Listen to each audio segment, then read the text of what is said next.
scheduled time, right? So as per the feedback given in the previous class, today I will discuss design of gate drivers. So before starting the today's session, let me give small announcement for the D-section students. So in the previous class, I mentioned the submission of assignments. So already you received assignment question paper. Now you try to complete assignment as early as possible and submit the soft copy in PDF only to your friend Satvik Reddy. So all D-section students, you have to submit your assignment in PDF copy to Mr. Satvik Reddy of D-section, only for D-section students, right? So after that, Satvik Reddy will merge the individual PDFs and he will submit the single PDF to me through email. So you try to complete this assignment by this Saturday, possibly, right? And regarding C-section students, already you started submitting your assignments to your teacher, Dr. Kishore sir. It is fine with you, no problem. Clear? Right. So in the previous class, we started with the syllabus. So already we revised the fifth unit, that is a design of power screws. So now today we'll start the revision of design of gate drives. So in this 45 minutes class, I'll try to revise the content as much as possible. But regularly we covered this unit gate drives in almost 10 to 12 classes, right? So to complete comprehensively this unit, we require definitely 8 to 10 hours. But as we have only 2 classes today and tomorrow, maybe we'll see about the next week classes, and I'll try to complete the gate drives. I'll try to revise this gate drive topic today and tomorrow, right? So you have seen the content. So it goes like this. At the end of this unit, you should be able to learn what is a mechanical drive, what is a gear applications, classification of gears, spur gears, helical gears, bevel gears, worm gears, then gear construction, gear nomenclature, advantages of gate drives over belt, rope, and chain drives. Finally, we solve some of the questions that is related to gear design. So this is the content of the fifth unit, gate drives. So first build itself. So today, I will take a 20-25 minutes theory lecture. After that, so I will solve one problem related to spur gear. If time permits, I may start with the helical gear problem also. Total, we have 4 problems. Today, I will cover theory in 20 or 25 minutes. Then I will complete one problem today itself. And remaining 3 problems, I will complete in tomorrow's class. And tomorrow, most likely, we may start at 12:30. So that timing will be known to you by tomorrow morning. Right? So now, what is a mechanical drive? So mechanical drive is defined as a mechanism which is intended to transmit mechanical power from one place to another place, normally involving some kind of change in the speed and torque. So why we require a mechanical drive? So definitely you require a mechanical drive between a prime mover. You know what is a prime mover? Prime mover is nothing but electric motor. So electric motor always rotates at constant speed. So if you see the typical speed of the typical rotation of the electric motor is 1440 rpm. Now this speed is constant. Electric motor is rotating at 1440 rpm speed, right? So now to reduce this prime mover speed, I require a drive. That drive is called as mechanical drive. Why we require a mechanical drive? For example, if you see part of machine. So for example, a lathe machine. So in a lathe machine, you have electric motor. That is the prime mover. But you require very less speed with high torque. Prime mover is rotating at very high speed, but some part of the machine in lathe, you require very less speed with high torque. That is only possible by introducing this mechanical drive, right? So now we'll see the different types of mechanical drives. The first mechanical drive is belt drive.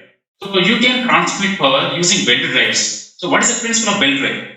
So belt drive works always on the principle of friction. So you require friction, see, to transmit power from one place to other place. You see, the distance between this pulley and this pulley. There is a certain distance between these two pulleys, and these two pulleys are connected with the help of a belt drive, right? Now, the power is transmitting from this point to this point. Power in the sense mechanical power, or you can say mechanical motion. So now the motion is start transmitting from this point to this point, or vice versa from this point to this point with the help of a belt drive. So what is the principle here? So if you see the principle, always you require a friction. So friction helps to transmit power from one place to other place. So how exactly you are getting the friction? Always you have to provide some kind of frictional grip between the pulley surface. This is the pulley. You see here, this is the pulley. Now there should be a proper grip between the pulley surface and the belt surface. This proper grip will provide some kind of motion to the belt. In turn, this belt will transmit its motion to the next driven pulley, right? So this is the way how the belt drive works. Similarly, if you see the gate drive, the second one is a gate drive. So power transmission by means of successive engagement of the teeth. So in this gate drive, you see you have two toothed wheels. This is a small toothed wheel, normally we call it as a pinion, and the second one is a large toothed wheel, it is called as a gear, right? Now, if you see the motion, how exactly the power is transmitting between pinion and gear, because of the successive contact of gear teeth, clear? And in this case, belted drive, there is no direct contact, clear? So in between you have a flexible element, it is called as a belted drive. But whereas in the gear drive, there is no flexible element. So that's what always we call as a rigid drive. This gear drive is called as a rigid drive, and whereas the belt drive is called as a flexible drive. So already we discussed belted drives in third unit. So now I'll start with the gear drives. Now, what is a gear? So gear is a toothed cylindrical wheel used for transmitting mechanical power or mechanical energy from one shaft to another shaft by successive contact of the teeth without any slip.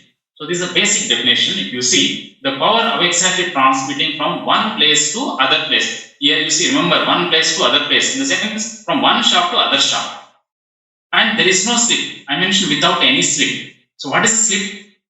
This slip is a common phenomenon in the belt drive. There may be a chance of slipping of the belt from the pulley surface.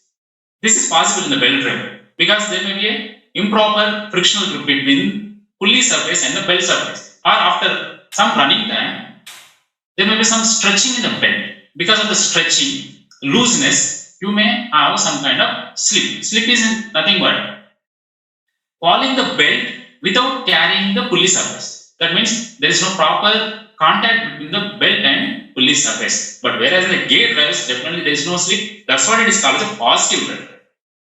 Now you see, there is a toothed wheel I mentioned.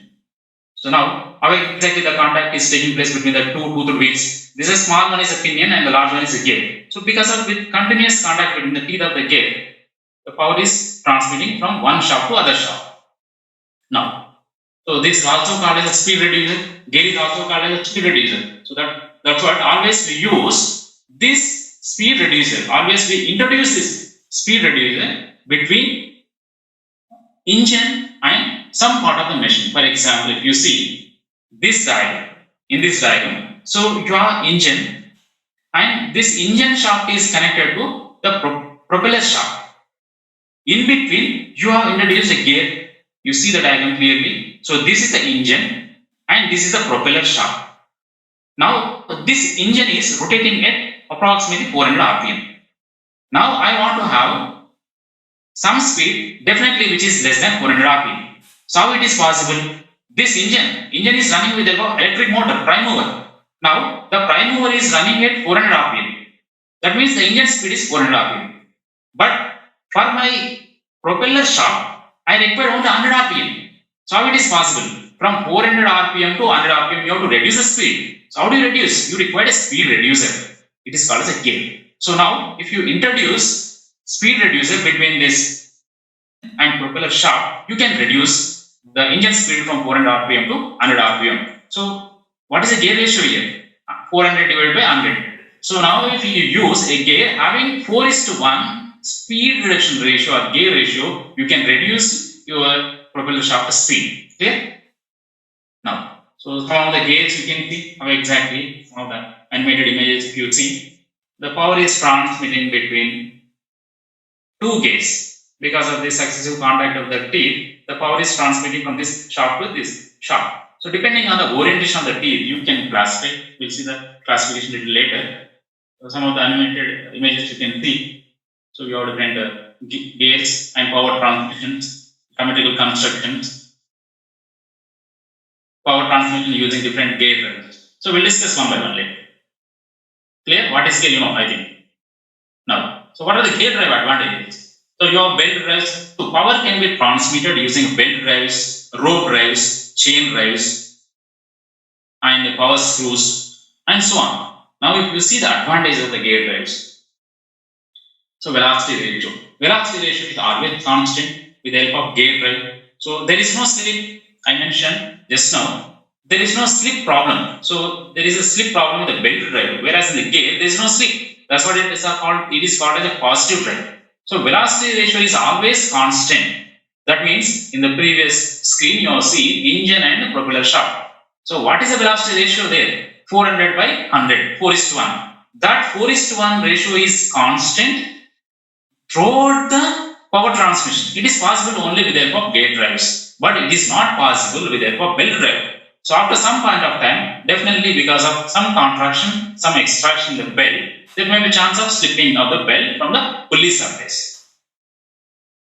Clear? Now the second advantage is the central distance is very, very small. In the belt drives, because of the flexible element belt, definitely two pulleys are placed at a certain distance. But whereas in the gate drive, there is no center distance.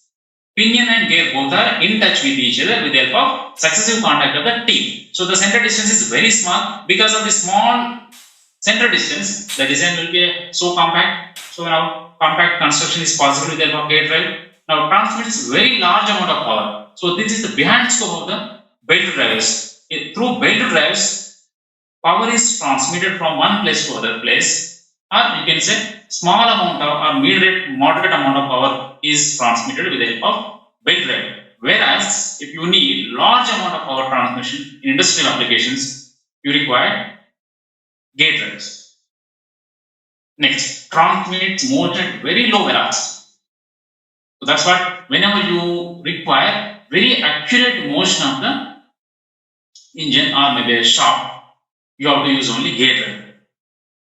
Coming to the efficiency, so efficiency is very, very high, up to 99%. In case of the spur case, the efficiency is up to 99%. Now, if I compare the efficiency of various mechanical drives, starting from power screws, belts, ropes, chain drives, clear? Now, you have seen in the last class, what is the power screws efficiency? In one problem I solved, you might have got power screws from efficiencies in the order of 55 to 56, maximum 60%.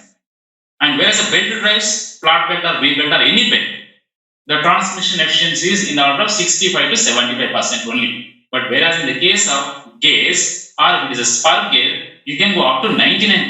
So efficiency is very, very high. And shifting arrangement is possible.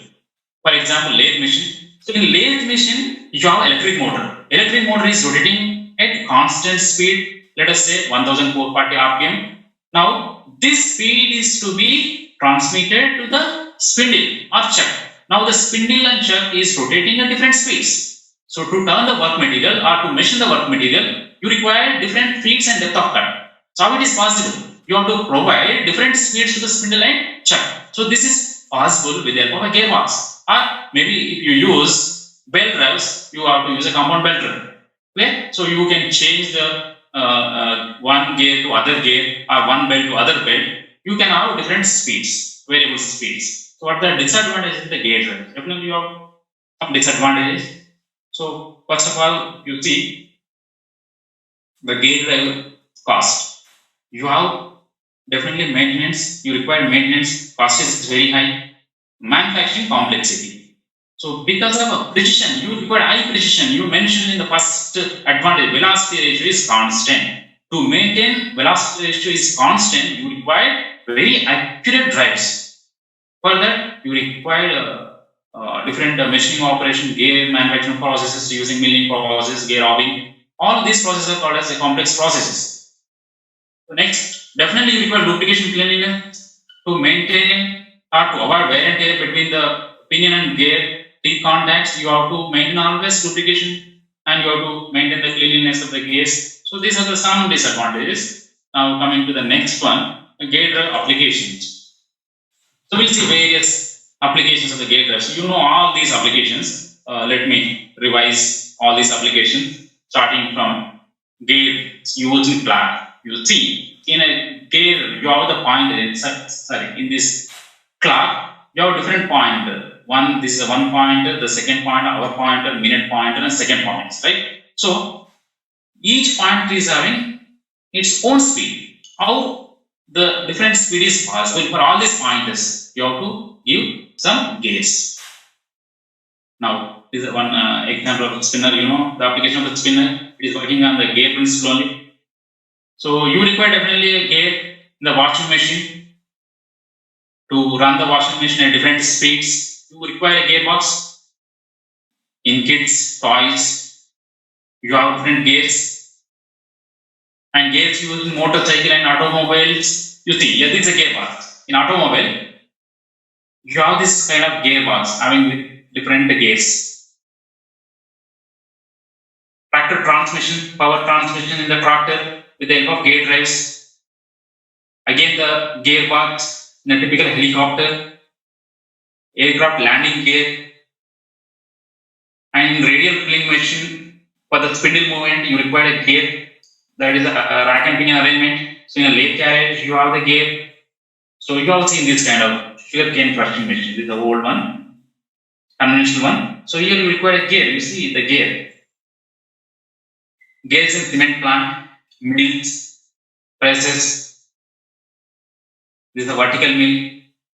So you have gear application everywhere. In almost all the applications, wherever you require some kind of speed reduction from the electric motor, you require a gear. You know, various application now, right?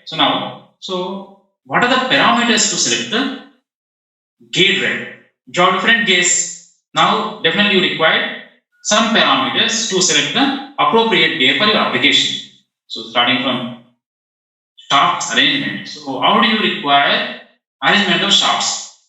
In some applications, depending on the space availability, so you need to have parallel shafts, crossed shafts, intersection shafts. Depending on the arrangement of shafts, you have to select the gear drive and gear ratio, speed ratio. So in the previous case, you have seen the gear ratio, that is the speed reduction is 4:1. Suppose I need a 10:1 speed reduction. So what kind of gear is required? Some cases you require 100:1 gear ratio. It is possible with the warm gears. So you have to use warm gears. Depending on the gear ratio or speed ratio, you have to select the required gear for your application. Now power to be transmitted. What is the amount of power to be transmitted from one place to other place? So for example, in my application, I want to transmit only 20 kilowatt power. So for 20 kilowatt power, what would be the appropriate gear? Maybe spar gear or helical gear. Suppose I want to transmit 100 kilowatt power. So we use normally helical gear. If power is less than 100 kilowatt, we use warm gears. For high power transmission, we use only helical or spar gear. Now, depending on the input speed, that's what you see how exactly the speed is coming to the shaft of the gear. So prime mover shaft is rotating at 1440 RPM. So this speed may be very high, at low or moderate speed. Depending on this input speed, what kind of gear shaft is required. Again, so all gears are not take the same amount of speed. So now in the electric motor, the speed is 1000, more than 1000. Now all gears will not take the same amount of speed. So depending on the speed, you have to select the gear. Now cost. Now you see the classification of the gear drive according to the position of the axis of the shafts. So you have spar gear, helical gear. When shafts of pinion and gear are arranged in parallel direction, you have spar and helical gear. See, this is the spar gear. In the spar gear, this is the shaft of the pinion and the shaft of the gear. Both shafts of this pinion and gear are arranged in the parallel direction. It is called as the spar gear. And the next one is helical gear. You see the difference between this spar gear and helical gear. In the spar gear, the teeth are cut parallel to the axis of the shaft. So this is the axis of the shaft, and this is the axis of the shaft. These two axes are parallel. Now, here you see the orientation of the teeth formed on this cylindrical wheel. Now, all the teeth are cut parallel to the shaft axis. But here in this helical gear, shaft of the pinion and shaft of the gear again parallel, but you see the orientation of teeth, how exactly the teeth form the wheel, cylindrical wheel. Now, this teeth is having certain helix angle. This teeth cut at certain angle with respect to shaft axis. Next, depending on the intersecting, so bevel gauge. In this case, you see the shaft of small gear and the shaft of the large gear and axes are not intersecting. Shafts axes are intersecting. You see the direction. If you imagine the direction, this is a one shaft, one direction. This is a one direction of the shaft axis like this. And for the larger gear, if you see the direction, it's a perpendicular direction. So one is a horizontal shaft axis. The second one is a vertical shaft axis. These two axes are intersecting at one point. Now, non-intersecting and non-parallel. So it is possible. You see here. Here you have a power screw. This is a power screw. It is called as a worm. And you have the worm wheel. And for this shaft, you have axis like this. And here for this worm, you have axis like this. Non-intersecting axis and non-parallel also. So in bevel gear, you see shaft axes are intersecting. But here, shaft axes are not intersecting and non-parallel. Again, depending on the formation of the teeth, you have the internal gear and external gear. If teeth is formed inside the wheel of the cylindrical surface, it is called as the internal gear. If teeth formed on the outside of the wheel, it is called as the external gear. So already I discussed all these points for the spur gear. And anyway, individually I'll discuss when I talk about the spur gear design problem. I'll explain all these points. Gear construction. These are the constructions. Now straight away I'll go and start the design problem.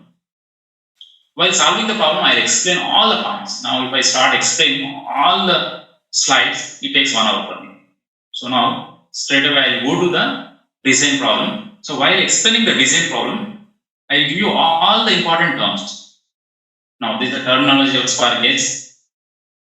You have various terms associated with gear, teeth. All these terms are explained, and I think I already have the notes for all these terms. And I will discuss some of the important terms. You know the circular pitch. Circular pitch is equal to PC, which is equal to pi d. What is pi d? Pi d is 2 pi r. If you see in the previous slide. So where is the circular pitch? You see here somewhere circular pitch. Yes, this is circular pitch. So what is the circular pitch? See, this is circular pitch. The distance between a point on the tooth on the pitch circle to the next point on the tooth on the same pitch circle. It is called as a circular pitch. The distance between point on the pitch circle at one point on the tooth to the corresponding point on the next tooth on the same pitch circle is called as circular pitch. So how do you calculate the circular pitch? PC. PC is equal to, now what is the pi d? Pi d is a 2 pi r, circumferential distance of the gear, by number of teeth gives you the circular pitch. Now diametral pitch is the ratio of number of teeth on the gear to the pitch circle diameter of the gear. Or if you submit PC, PC is equal to your equation like this, pi by, sorry, P is equal to pi d by 5. This equation if you submit in this diametral pitch, you will get pi by PC. Module is the ratio of the PCD, pitch circle diameter, to the number of teeth on the gear, or reciprocal to the diametral pitch, which is called as module. Yes, there are different series modules according to Indian standards and according to international standards. So we have some series. So always whatever the module you obtain for your gear calculations, that may not be suitable for fabrication process. So how do you design the gear? So gear is normally designed based on the module and speed direction. To design any gear, you require speed direction first, gear ratio. So having gear ratio and module, you have to design various other parameters. Now, after obtaining the module from the calculations, you have to suggest the standard gear module. For example, after calculating, after finding out the dimensions of the gear, your module is something like a 3.5 mm. But if you see the recommended series of modules, India standards are starting from 1, 1.25, 1.5 or in mm only. But your calculation is 3.5. But 3.5 module gear is not possible here in the list. So for the next available module is only 4 mm. So you have to select. So from this available modules, you have to select. So the center distance. So I'll let all this equation in the problem itself.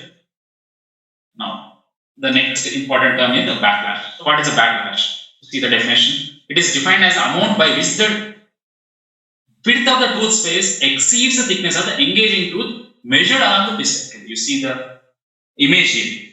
Now, what is this one? This is a tooth space. The amount of this tooth space exceeds the thickness of this tooth at pitch circle is called as backlash. You see here, so there is a red spot.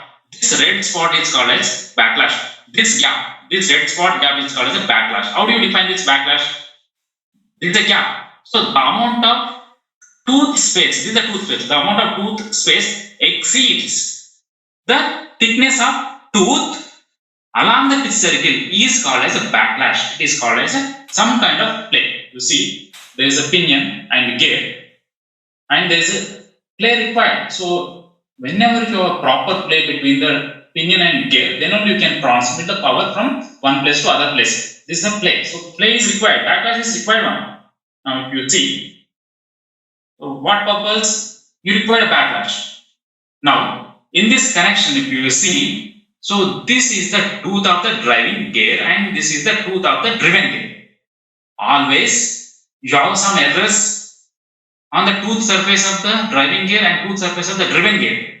How do you accommodate all these errors, measuring errors? So we therefore providing some kind of backlash. And sometimes in running continuous, when gear drive is continuously running, after some point of its service life, there will be chance of some thermal distortions, thermal expansion, thermal contractions. So all these expansions, contractions will be compensated by the backlash only.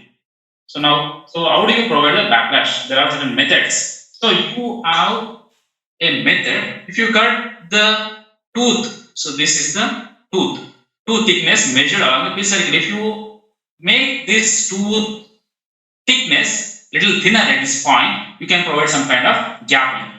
So if you maintain the same thickness of tooth, it is not possible. If you maintain the tooth thickness at this 4 point of pitch circle point, that means you are changing thickness of this driving gear tooth from driven gear tooth. If you provide less tooth thickness here, you will maintain some gap again. So if you adjust some center distance, if you increase the center distance, also it is possible to provide a backlash. So law of gearing, you know the fundamental law of gearing. So always fundamental law of gearing says that the velocity ratio is constant throughout the engagement. You see the diagram here. This is the tooth of the driving gear, contact on the tooth of the driven gear.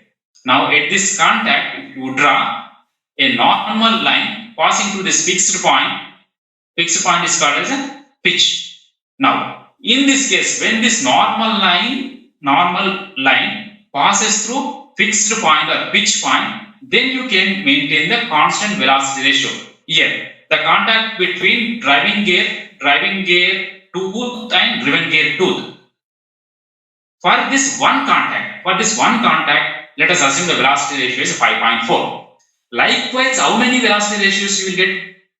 For example, on the driving gear, you have 24 teeth.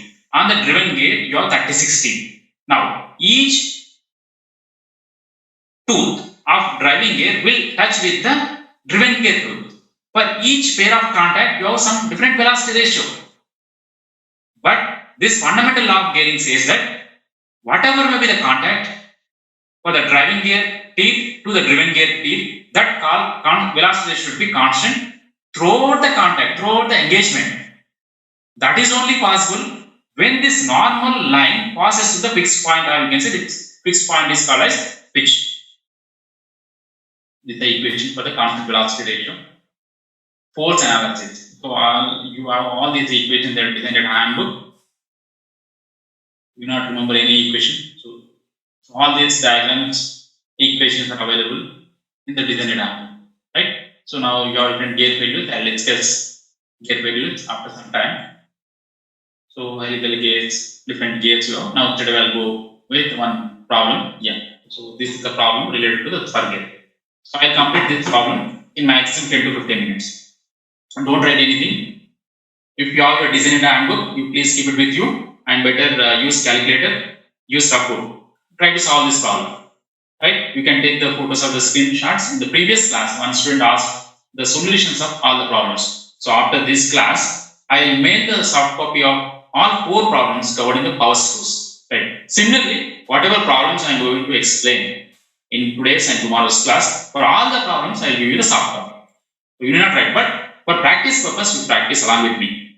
So it is required to design a pair of spur gears with 20-degree full depth involute teeth based on Lewis equation. The velocity factor is to be accounted for dynamic load. The pinion shaft is connected to a 10 kilowatt 1440 RPM electric motor. The starting torque of the motor is 150% of the rated torque. The speed reduction of gear ratio is 4:1. The pinion as well as the gear, the smaller toothed wheel is called as a pinion, the larger toothed wheel is called as a gear. The pinion as well as the gear is made of plain carbon steel, 40 Ca, with ultimate tensile strength is equal to 600 Newton per mm square. The factor of safety can be taken as 1.5.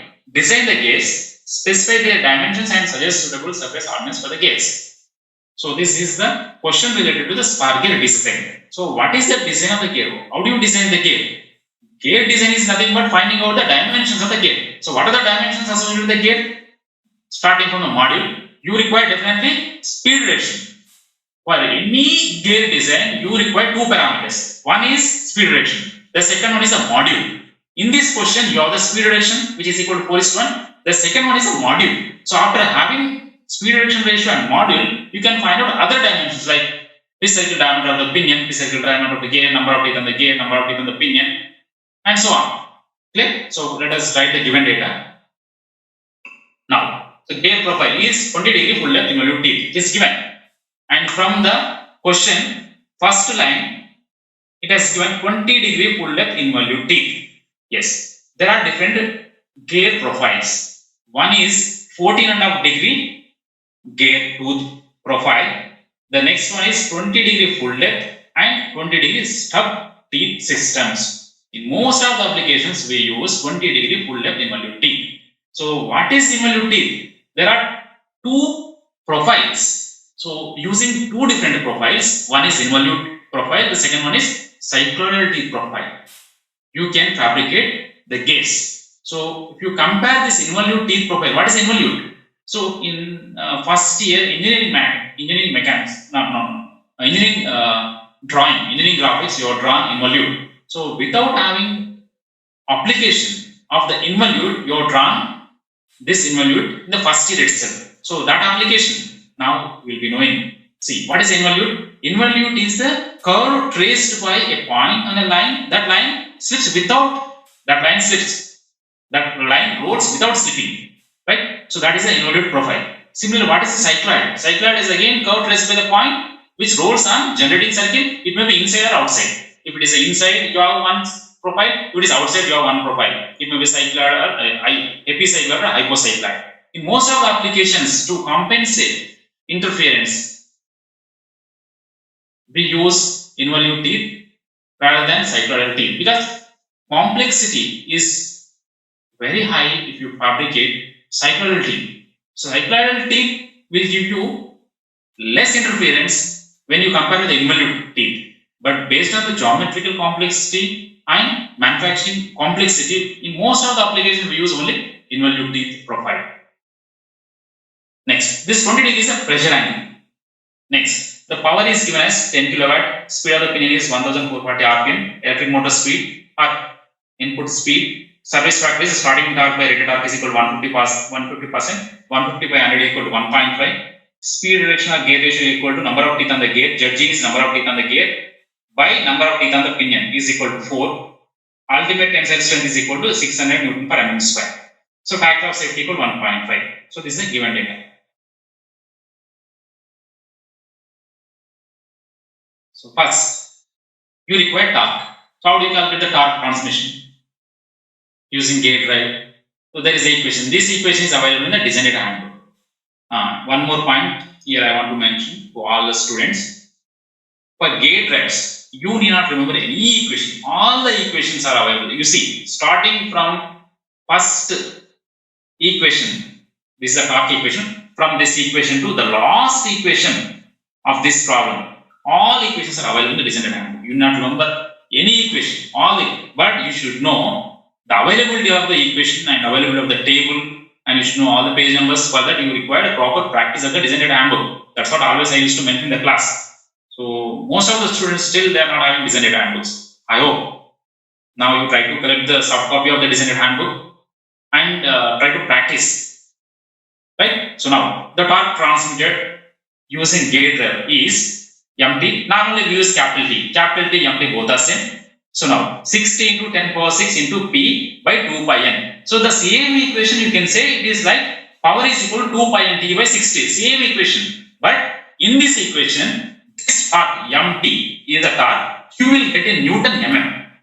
When you submit this power capital P in kilowatt and NP is the speed in RPM.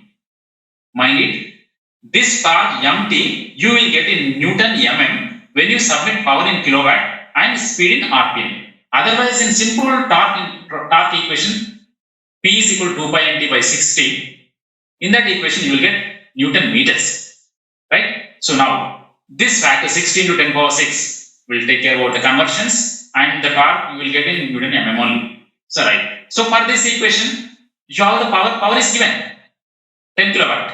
And what is the speed? Speed also known. So if you submit the power value and speed of the pinion, you will get the torque in Newton mm. So after submitting these values, you will get torque which is equal to 66314.55 Newton mm. You try and practice submitting power value, NP value in this equation. Definitely you will get the torque value as 66314.55 Newton mm. So after getting the torque, now that is in charts. So now see, I mentioned, so that is in starting from calculation of the module. It starts from the calculation of the module. So you require the module first. Already you have the speed reduction. So how do you calculate the module? There are two methods. Module based on the beam strength or module based on the waist strength.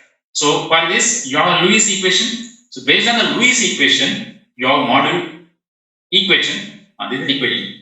M is equal to 2 into torque into service factor CS divided by sigma d CV K y z whole to the power of 1 by 3. This equation is available in the design data handbook. You see the equation number 12.5b of design data handbook.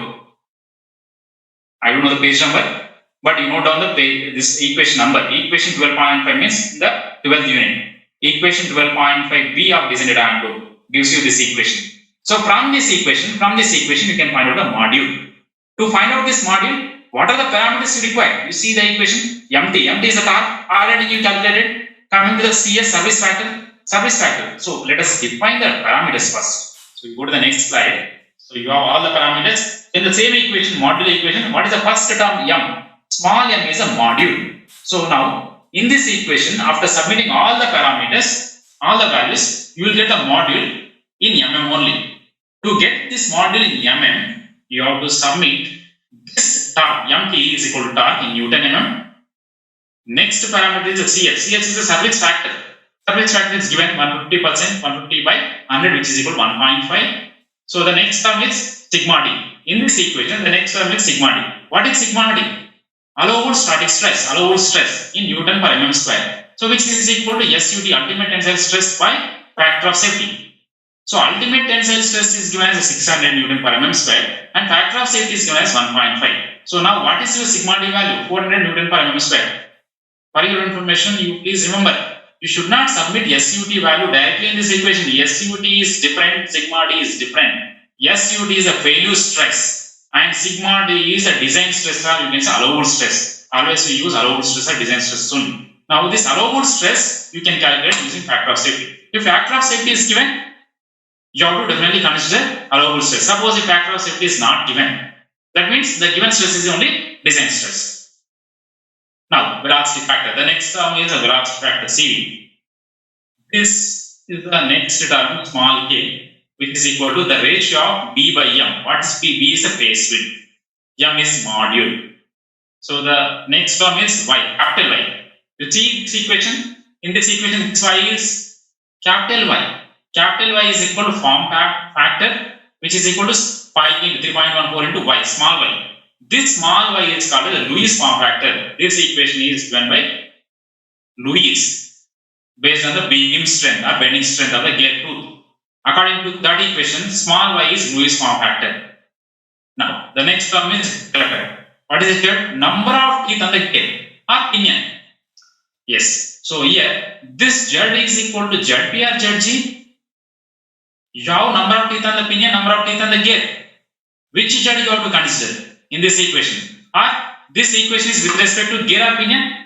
The first step while designing, you have to see the data first. If both pinion and gear are made from the same material, then the pinion is the smaller one. Smaller one is a critical one. You have to design with respect to critical gear. That is the pinion, smaller wheel. When both pinion and gear are made from different materials, in that case you have to calculate sigma into D, sigma D into Y product.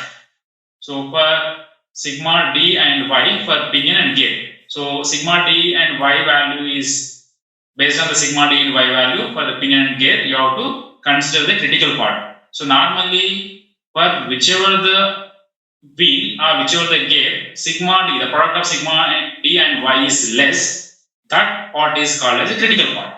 Anyway, it is not related to this problem. So in this question, both pinion and gear are made from the same material. That condition is given in the second or third line, right? So based on that point, in this question, what is the critical part? Critical part is pinion only, the small wheel. So small wheel, this Z is equal to ZP only. So number of teeth on the pinion only. So now I define all the terms, right? You try to find out all the terms to find out the module. We'll see one by one. So first one is the velocity factor. What is the velocity factor? So the velocity factor is unknown at this point, right? So you have this CV value is not given, but in some of the questions you will be having this CV value. But for this given data, CV value is not given. And for different gears, you have different CV values, velocity factors. This velocity factor is depending on the pitch line velocity or gear velocity or gear sliding velocity. But that gear sliding velocity or pitch line velocity is not given in this question. There are different gears: ordinary cut gears, precision cut gears, commercially cut gears. All these types of gears are available in the design data. Now at this point, as data is not given, data is not clear, so I'll start with some random value. So I'll assume that the gear is made from ordinary cut process. Now for this, I'll assume the pitch line velocity is 8 meter per second. So this equation, this velocity factor is valid up to 8 meter per second. Now you can take any value in this equation, 3.05 by 3.05 plus small v. Small v is equal to pitch line velocity. So this v, you can take any value below 8 meter per second. So I will take v as 8 meter per second. You submit here, you will get this equation is available in the design data. So you will get CV value as 0.276. Now in this equation I got CV value. Next I will go to the next one, K. What is the K value? K is equal to ratio of phase width to the module. So again there is a relation. The phase width of gear in terms of module, 9.5 module less than or equal to 12.5 module. This value of the phase width always falls within this range only. This range is given in the design handbook, but I don't know the equation number. It is available in the design handbook. Right? So in this range I will assume K equal to B by M or B equal to Km. You can take any value which is equal to 9.5 mm or 12.5 m or not mm. This is a module, 9.5 into module 12.5 Take any value in this range. You can take 9.5 into module or 10.5 module or 10 module, any value. So I will take b equal to 10 module. So from this b equal to 10 module or b by m equal to 10. This ratio b by m equal to k equal to 10. So you got the k value. Then coming to the capital Y. Capital Y is equal to pi into y. This Lewis form factor again depending on the gear tooth profile. Gear tooth profile is given as 20 degree full depth involute profile. So for 20 degree full depth involute profile, this is the Lewis form factor. It is again given in the designer handbook. If you see the 12.5D equation from the designer handbook, you will get this equation. Where ZP is equal to number of teeth on the pinion, but number of teeth on the pinion is not given. So how do you calculate the number of teeth on the pinion, ZP? To avoid interference for the 20 degree full depth involute teeth, you have minimum number of teeth to avoid interference. That is equal to 17 or 18. So this value is available in the designer handbook in the table 12.4. For 20 degree full depth involute teeth gear profile, the minimum number of teeth on the pinion to avoid interference is equal to 18. So you require 18 number of teeth on the pinion. Minimum number of teeth required is 18. So how do you select? This is an assumption. So on what basis? For 20 degree full depth, 20 degree full depth profile is given, and always you have to avoid interference. I'll explain what is interference in tomorrow's class. Now, table 12.4b of design data handbook will give you the value of ZP. So from this ZP value, you can find out the small y equal to 0.103 and capital Y equal to pi into y 3.14 into small y, which gives you 2.324. Now in this equation you got the capital Y. The next one is, you have all the values, right? For this equation you have all the terms. If you submit all the terms in this equation, you will get the model equal to 3.137 mm. Yes, whatever the model you obtain may not be suitable for the fabrication process. That's what I mentioned. There are two series, Indian standards, international standards. Now you have to select the standard module from the available series. So for that, recommended series of module is m equal to 4 mm. So from the design data handbook, you have to select this standard module m equal to 4 mm. So table 12.1 of design data handbook gives you the module standard. Great. Now 155. Yeah, I'll stop. Okay. So now you have the module equal to 4 mm. Now minimum number of teeth equal to 18 from the gear ratio. 18 into 4, you will get number of teeth in the gear 72. B equal to face width, we assume as a 10 module, you will get 40 mm. DP equal to MZP, 72 mm. DG equal to pitch cycle diameter of the gear equal to MZG, which is equal to 288 mm. So I'll stop here. Anyway, tomorrow we have 3 more questions, 3 more problems. So again, I'll start with this question. And I'll complete all the 3 questions. 1 question from helical gear, 1 question from ball gear, 1 question from spur gear. If time requires, 1 question from dual gear. All 4 questions will be covered in tomorrow's class. But my advice is you try to come exactly at 12:30. So anyway, I'll let you know the time by tomorrow morning. So in almost 75 minutes, I can cover all the 4 questions. So later I will give you a 10 or 15 minutes time for doubts, clarifications. Clear? So today I'll stop. Clarification, sir. So you take attendance, sir. So all of you raise your hand.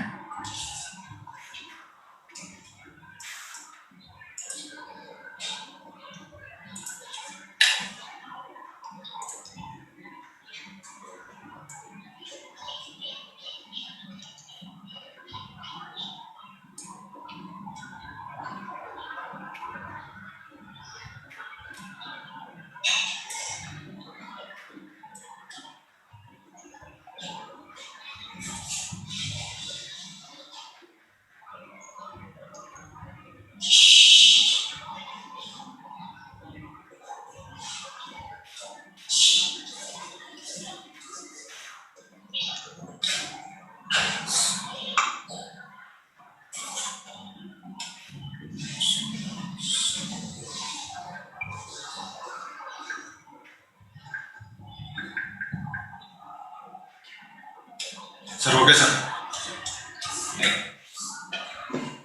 Close.